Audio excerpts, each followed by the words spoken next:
लोकसभा चुनाव का जब परिणाम आया तो बीजेपी एकदम बैकफुट पे आ गई थी, क्योंकि मोदी की मेजोरिटी चली गई थी। इतना बुरा हाल था कि Modi ji BJP parliamentary party की बैठक करने की हैसियत नहीं थी उनकी। विनीता, मुझे तो ये लगता है कि अगर हम लार्जर पिक्चर को देखें, अगर आप हम सिर्फ बिहार या महाराष्ट्र या हरियाणा की बात ना करें, एक नेशनल पिक्चर को देखें तो हम दो चीज देखते हैं। एक, दोनों एक साथ हैं। एक तो कि देश में दुर्दशा पड़ी हुई है चारों तरफ, आर्थिक नीतियों के कारण जो ज्यादातर लोग हैं बहुत उनका बहुत बुरा हाल हो गया है। और हर जगह जो है कोई यदि एक कोई मार खाने वाला है तो वो आम आम लोग हैं, आम पब्लिक है, आम भारतीय नागरिक है। उसमें मैं किसी पार्टी वार्टी की बात नहीं कर रहा हूं। इन सब के बावजूद बीजेपी जो है केंद्र में, मोदी जी की जो सरकार है, वो इस तरह से अपने आप को कंडक्ट कर रही है कि जैसे उनका एक छत्र राज हो और ना कि वो एक कोalition गवर्नमेंट हो। चाहे वो बिहार को ले लीजिए या आंध्र प्रदेश के लीडर हैं चंद्रबाबू नायडू, उनको ले लीजिए, इन दोनों में से किसी की कोई खास सुनी नहीं जा रही। सरकार वही कर रही है जो चाहती है और वो लोग बिल्कुल हाँ में हाँ मिला रहे हैं। वो भी सरकार को केंद्र में अकेले छोड़कर कहीं जाने वाले नहीं है, क्योंकि वो अपने अपने राज्यों में भी मुसीबत में पड़ सकते हैं बिना बीजेपी के सपोर्ट के, खासतौर से बिहार में। इसीलिए ऑन द होल जो है, हमको लगता है कि मोदी जी अपने आप को ठीक ठाक पोजीशन में पा रहे हैं। जहां तक बिहार का सवाल है, वहां तो वैसे ही जो है नीतीश की पार्टी वगैरह से काफी लंबे अरसे से बिहार में बीजेपी का स्ट्रेंथ ठीक ठाक रहा है, अच्छा रहा है। जी सर, मतलब कुल मिला के आपका ये कहना है कि जो अलायंस है वो खुद ही अगर वहां पर स्ट्रांग है तो ठीक है, वरना तो उनको प्रॉब्लम आ सकती है। यानी कि बीजेपी से कोई लेना देना इसमें नहीं है। तो फिर नीतीश कुमार की को किस तरह से देख रहे हैं बिहार में अभी जो प्रॉब्लम चल रही है? देखिए, नीतीश कुमार जी जो है बिहार में, वो इतना उलट पुलट कर चुके हैं, और उम्र के कारण या जो भी कारण हो, अब तरह तरह की बातें हो रही हैं। इसमें कोई तो मतलब किसी सर, बात की नीतीश पुष्टि कुमार नहीं के है। अनस्टेबिलिटी की वजह से बीजेपी इस तरह के रिएक्शन दे रही है, आप ये कह रहे हैं? नहीं, मेरा ये कहना है, वो भी एक बात है। मेरा ये कहना है कि पूरे उत्तर भारत में बिहार और जम्मू कश्मीर, मैं पंजाब को इससे पृथक रख रहा हूं कि पंजाब में कभी बीजेपी का कोई कुछ साख कभी रही नहीं। जम्मू कश्मीर में केवल जम्मू में रही। इसके इस बार 370 वगैरह के हटने के बाद उन्होंने समझा कि सेंटिमेंट ऐसा हो कि हमारा सीएम शायद बन जाए। लेकिन वैसे बिहार अकेला स्टेट है पूरे उत्तर भारत में जहां बीजेपी का अपना सीएम नहीं बना है कभी, अगर आप 2 मिनट के लिए पंजाब और कश्मीर की बात ना करें तो। ठीक है, तो वो उनका मेन ध्येय होगा। हालांकि हाल में ही अमित शाह जी ने कहा था कि अगला चुनाव वो लड़ेंगे नीतीश कुमार के लीडरशिप के अंदर। अब ये होगा नहीं होगा हम नहीं जानते, लेकिन अगर नीतीश कुमार तो इतने, अब बिहार की ही बोली में कहते हैं, भसिया गए हैं। अब उनको कोई परेशानी है हेल्थ को लेकर के, मानसिक परेशानी है, डिमेंशिया है, अल्जाइमर्स है, ईश्वर जाने क्या है, किसी बात की पुष्टि तो हो नहीं रही है। लेकिन वहां की राजनीति में ये जो बातचीत सुनने को मिलती है कि एक दो लोग, कुछ केंद्र में और कुछ वहां स्टेट के अंदर भी उन्हीं के पार्टी के हैं, लेकिन बिल्कुल बीजेपी के साथ हैं। वो जो है नीतीश कुमार को चला रहे हैं। सर, ललन सिंह की बात कर रहे हैं आप? मैं किसी अमुक के नाम नहीं लेना चाह रहा, क्योंकि अब इसमें बात को, यहाँ इनकी बात है, पटना में किसी और की बात है। But the main thing is that Nitish Kumar is no longer an independent actor। और नीतीश कुमार जी की पार्टी जो है, एक समझिए कि विभाजित हो चुकी थी बहुत दिन पहले ही अंदर से। उसका एक धड़ा शायद बीजेपी की ओर रुख करना चाहेगा, और कुछ लोग होंगे जो कि आरजेडी की तरफ ज्यादा झुकाव हो सकता है उनका। बहुत थोड़े होंगे जो नीतीश के साथ बने हुए रहेंगे। लेकिन नीतीश जो जो कमजोर होते जाएंगे तो उस पर भी एक परेशानी की बात हो सकती है, उस बात को लेकर के। सर आप बहुत क्लियरली कह रहे हैं कि नीतीश कुमार की पार्टी जो है एक तरह से ऑलरेडी डिवाइडेड हो गई है। आप ये कह रहे हैं विभाजित हो ही गई है ऑलमोस्ट, सब अंदर से इंटरनली उसके दो उसमें टुकड़े हो चुके हैं। ठोस नहीं है वो। अब 2 टुकड़े हैं, 3 टुकड़े, कुछ भी दरारें पड़ गई हैं, पहले वाली बात नहीं रही। और बीजेपी जो है उनसे कहीं ज्यादा नंबर थे उनके पास। और अगर कोई इस तरह की गड़बड़ी होगी तो जैसे रामविलास पासवान वाली पार्टी जो उनके लड़के चलाते हैं आजकल, चिराग, तो उनका झुकाव भी तो बीजेपी की तरफ ही होगा ना, न कि नीतीश की तरफ। आपको लग रहा है अगर सर कोई क्राइसिस हो तो चिराग अगर नीतीश अपने अनफिट होने की वजह से ऐसी पोजीशन पे, लेकिन चिराग तो यूथ है और वो तो बकायदा खुद को हनुमान कहते हैं मोदी का, क्या वो सेफ है? चिराग सेफ है। चिराग से बीजेपी को कोई आंच नहीं है। चिराग बीजेपी को चैलेंज नहीं कर रहे हैं। वो तो he will happily be part of BJP, क्योंकि बीजेपी के बिना उनका इंडिपेंडेंट एग्जिस्टेंस हो ही नहीं सकता। माने इन पार्टियों में और लालू यादव जी के आरजेडी में, अब तो खैर उनके बेटे हैं उसके मुख्य स्तंभ समझिए, रोजमर्रा के काम सर कामकाज आपकी के। कैलकुलेशन से एक बात तो साफ दिख रही है कि बीजेपी यहाँ पर नीतीश कुमार और चिराग से काफी एज पर है, मतलब अपर हैंड पर है। सेम महाराष्ट्र वाली कंडीशन अभी है। चिराग के साथ कोई तुलना नहीं है। बीजेपी एक्चुअली देखा जाए तो शायद सबसे ज्यादा अच्छी गठित और मजबूत पार्टी है। केंद्र में वो सत्ता में है। तो इसलिए जितनी स्ट्रेंथ उनके पास है बिहार में, कुल मिलाकर के राज्य के सिचुएशन और केंद्र को देखते हुए, they are the strongest political element in Bihar right now. और सर सरकारें माफ गड़बड़ी कीजिएगा। करती हैं, ऊपर ऊपर नीचे होता है। लेकिन जो दूसरा है, जो प्रतिपक्ष है बिहार का, आरजेडी और कांग्रेस वगैरह, उनमें तो बहुत ज्यादा वो नहीं है, बहुत ज्यादा सामंजस्य नहीं है वहां पर भी। तो इसीलिए that makes life easier for BJP. Okay sir माफ करना, लेकिन क्या होता है कि जनरली आज की तारीख में जब आप इस तरह से अपनी बात को बिल्कुल बेबाक तरीके से, और वो भी यथार्थ पर फैक्ट्स को बेसिस पे आप रखते हैं, तो लोग इसे बायस्ड कहने लग जाते हैं।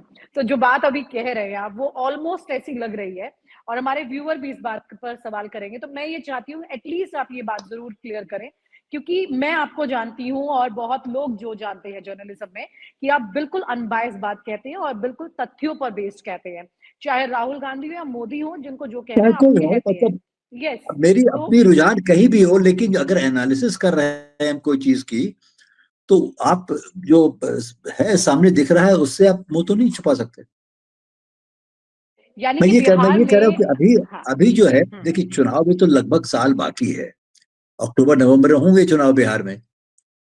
तो अब ये तो काफी समय है, कुछ भी हो सकता है। हम उस पर नहीं जा, हम भविष्यवाणी नहीं कर रहे हैं। हम ये कह रहे हैं कि आज जो स्थिति है, अगर सिर्फ पार्टी वाइज देखा जाए, तो बीजेपी जो है वो सबसे बेस्ट पोजीशन में है बिहार में। मैं ये आरजेडी कहना से चाहता बेटर पोजीशन में है हूँ। बिहार में बीजेपी सर। आरजेडी जो है उसका हमेशा होल्ड रहेगा बिहार में, बहुत स्ट्रांग पार्टी है वो। लेकिन पिछले चुनाव में भी 19-20 का फर्क है। लेकिन बीजेपी चूंकि केंद्र में शासन में है ना, इसलिए उनके पास दम हो जाता है। वो लोगों को खींच सकते हैं यहां से वहां से। वो डिफेक्शन जो कहते हैं, आपके ऊपर केस लगवा सकते हैं, किन्हीं और के ऊपर केस लगवा सकते हैं, डरा धमका सकते हैं, या आपको लोभ दे सकते हैं, प्रलोभन दे सकते हैं आपको। तो ये सारा, आपने अभी सामदाम दंड भेद की बात की, तो उस पर ये सब आता है।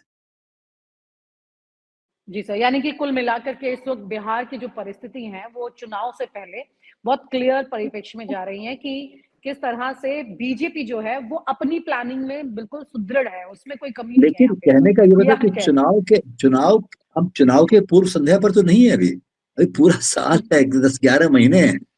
तो हैं। जी। उसमें क्या होता है फेरबदल हम नहीं जानते।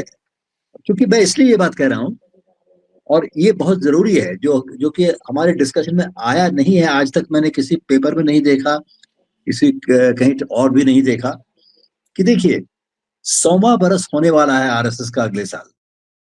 और आरएसएस के जो लीडर हैं, सबसे ऊंचे लीडर जो पद पे बैठे हैं, Mohan Bhagwat ji, he is under जी heavy attack from the BJP leadership. वो राइट। लोकसभा चुनाव के समय से अटैक पर हैं, और अब तो मेरे एक पत्रकार बंधु ही हैं, हमारे समय के, हमारे समकालीन हैं वो आजकल अपना स्वच्छंद टेलीविजन का वो वीडियो चलाते हैं प्रोग्राम। तो वो तो उनका मैंने सुना अभी कुछ हफ्ता 10 दिन पहले, एकदम इस तरह से वो अटैक कर रहे हैं मोहन भागवत को व्यक्तिगत रूप से, और लगता है कि प्रधानमंत्री की तरफ से किया जा रहा है। ऐसा कभी सोच, और ओके जिस भाषा का वो यूज करे, जिस भाषा को, आपको हैरानी होगी, ऐसी भाषा तो हम मुंह छुपा के बैठ जाएंगे, अपने दुश्मनों के सामने भी नहीं कहेंगे, इस तरह की तो बात हो रही है। आप ये कह रहे हैं कि मोदी और भागवत ये दोनों के बीच में एक पर्सनल रिफ्ट चल रहा है बहुत स्ट्रॉन्ग लेवल पर। वो पर्सनल रिफ्ट तो है ही, वो बहुत पुराना है। मोदी जी शायद अपने आप को कहीं ज्यादा सशक्त समझते होंगे, दो कारणों से। एक तो वो चूंकि प्रधानमंत्री हैं, कॉन्स्टिट्यूशनल पावर जितना पीएम के पास होता है ना, हम और आप साधारण तरह से जीवन में सोच भी नहीं सकते। एक तो ये बात है। दूसरी बात, ये मुझे लगता है, subject to verification, subject to finding out and doing some research, कि आरएसएस के अंदर एक अच्छा खासा धड़ा है जो कि मोदी जी के साथ जाएगा, क्योंकि उसमें दो तरह के लोग हैं आरएसएस में। एक तो झोले वाले लेकर प्रचार के लिए चल पड़ते हैं, ठीक है। एक है प्रोड्यूसर्स फाइनेंशियर्स, वो हैं जो कि कहीं घूमते फिरते नहीं हैं, लेकिन उनको समर्थन देते हैं आरएसएस को शुरू से, पैसे से या और अलग रिसोर्सेस से, ठीक है। तो ये जो जो प्रचार करने वाले लोग हैं ना, और बहुत बड़ी संख्या उनकी, वो हमको लगता है कि मोदी जी ने उनको अपनी तरफ खींच लिया है, क्योंकि वही प्रचार करने वाले लोग जो हैं आरएसएस के, पहले वो एक कुर्ता एक पजामा रगड़ना धोना पहनना, उसी को आज रात में धोना कल सुबह पहनना, ये जीवन था उनका। अब तो अच्छी खासी मोटर गाड़ियों में बड़े बड़े कैमरा लेके, बड़े बड़े फोन और घड़ी लेके घूमते हैं वो, ठीक है। ये धन अचानक कहां से आ रहा है? केंद्र से नहीं आ रहा है तो और कहां से आ रहा है? या केंद्र प्रभावित तो सज्जनों के आरएसएस की माध्यम से आ रहा है? परिभाषा भी यहाँ थोड़ी बदल गई है सर, इसका मतलब वो तो मैं आरएसएस ये जो कह रहा हूं कि वो ग्राउंडेड थी लोग, वो अब पैसे वाली भी लग रही है। लेकिन वो मोदी जी के मोहताज हैं, ना कि भागवत जी के।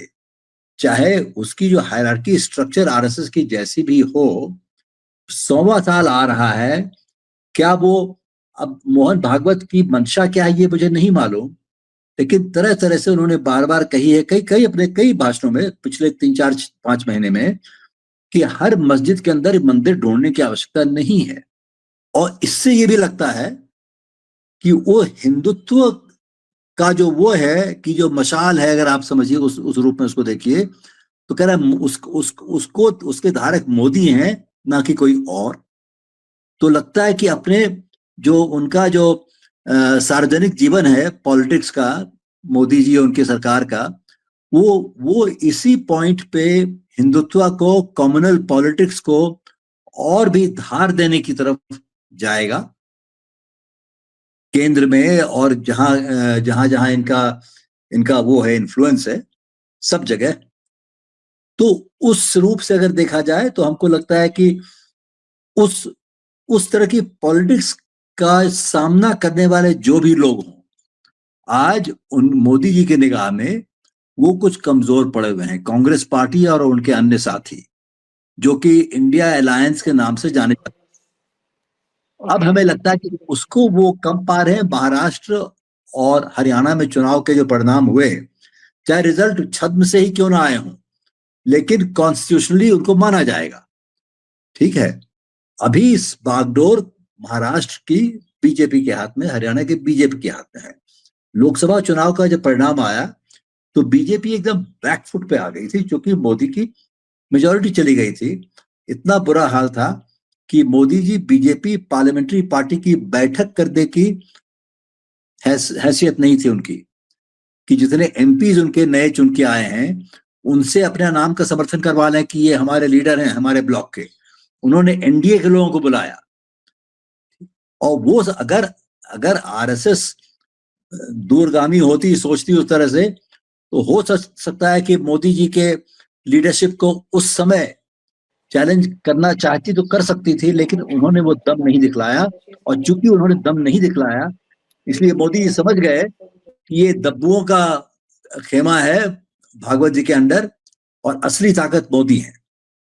तो अब सर आप ये कह रहे हैं कि आरएसएस की विचारधारा पर पैसा भारी पड़ गया है, इसीलिए वहां पर दो पाड़ वहां भी हो गई हैं, जो मोदी के पैसा हिस्से वाले भारी हो, आरएसएस के पैसा भारी हो, नहीं मैं खाली वही नहीं कह रहा हूं, पैसा भारी हो, सत्ता भारी हो, चाहे जो भी हो, जो मोदी जी के साथ चलने वाले हैं उनका भार कहीं ज्यादा बढ़ गया है बनिस्बत की भागवत के साथ चलने वाले लोग हैं। और मुझे अच्छी तरह ये बात मेरे समझ में हमको समझ में आ रही है कि जो आरएसएस का जो हाईएस्ट लेवल है डिसीजन मेकिंग का, उसमें हमको लगता है कि मोदी जी की अच्छी दखल है आज कंपेयर टू भागवत जी। तो जब ये देख रहे हैं तो जान रहे हैं कि मोदी कि यहां पर स्ट्रेंथ हमारी हो गई है। बीजेपी पार्टी तो अपने कब्जे में थी, लोकसभा चुनाव के बाद लग रहा था कि शायद वो कब्जा खिसक रहा हो, पब्लिक सपोर्ट मिला नहीं लोकसभा चुनाव में, लेकिन उसके बाद विधानसभा के चुनाव हुए, चाहे जैसे भी हो, जिसको लोग नेगेटिव पॉजिटिव जो भी कहें, रास्ता अपना करके चुनाव जीते गए हैं महाराष्ट्र के और हरियाणा के। उसके बाद इन्होंने कहा कि नहीं, हिंदू धर्म जीत गया है, वो इस तरह से बात करते हैं, वो हिंदू धर्म जीत गया है और जितने अधर्मी वो उनकी हार हो गई है। तो अधर्मियों की जब हार हो गई है तब तो बड़े जोश में है वो। तो वो क्या शिंदे और क्या नीतीश कुमार ये सब कुछ आगे पीछे देख नहीं रहे हैं, क्योंकि केंद्र में वो जानते हैं कि मोदी जी की सरकार इन पर निर्भर है। बिल्कुल सही बात है ये, लेकिन वो भी तो निर्भर है मोदी के ऊपर कहीं कहीं अपने राज्यों में। इसीलिए हमें लगता है कि जो आंध्र प्रदेश के जो मुख्यमंत्री हैं और बिहार के मुख्यमंत्री हैं वो मोदी जी को कोई चैलेंज दे नहीं सकते। और बिहार का जहां तक सवाल है, बीजेपी का बहुत पुराना वो रहा है, लक्ष्य रहा है कि अपनी पार्टी का मुख्यमंत्री हो। वो हमें लगता है कि बिहार का चुनाव जैसे जैसे नजदीक आएगा वो उस चीज की एक्सप्लोरेशन करने की पूरी कोशिश करेंगे, पूरा दम लगाएंगे उसमें। उसके लिए जो जो पॉलिटिकल चाल खेलनी पड़ती है वो करेंगे वो। अभी तो कहा जा रहा है कि नहीं, नीतीश हमारे लीडर रहेंगे। जैसा कि आप ही ने कहा कि नीतीश आए दिल्ली तो उनसे मिलने वाला कोई नहीं है।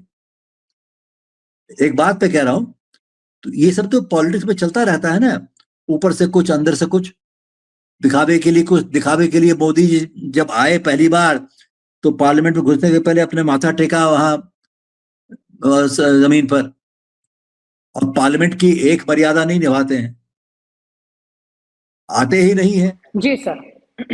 तो इसलिए वो सब तो एक दिखावा अपनी जगह पर है। हाँ, कुल मिलाकर मतलब यहाँ पर तस्वीर ये है कि बीजेपी का कांस्टेंट वर्किंग जो है उसकी वजह से ये सारी तस्वीर बदल रही है, क्योंकि राजनीति में संभावनाओं की कोई कभी भी कुछ भी हो सकता है। ऐसी परिस्थिति में बड़ा सवाल ये उठता है कि यहाँ पर बिहार में जो होगा आने वाले अभी वक्त में, उसकी पटकथा अभी से लिखी जानी शुरू हो चुकी है। और उसमें सबसे बड़ा जो ड्रॉबैक है वो नीतीश कुमार की हेल्थ भी है। इसलिए शायद बीजेपी इस मामले में थोड़ा 2 कदम आगे रह सकती है। आपकी जो आज की चर्चा है सर, इसका आंकलन मुझे इसी तरह की तस्वीर दिखाई दे रही है। बहुत बहुत शुक्रिया sir, thank you so much for sharing your thoughts. Thank you Vinita ji, आपको नए साल की शुभकामनाएं। आपको भी सर बहुत बहुत शुभकामनाएं। Thank you sir. और आप हमसे जुड़े रहने के लिए सब्सक्राइब करें YouTube पर, फॉलो करें Twitter पर और लाइक करें Facebook पर। और ज्यादा जानकारी के लिए आपको टाइप करना होगा सिर्फ न्यूज नशा।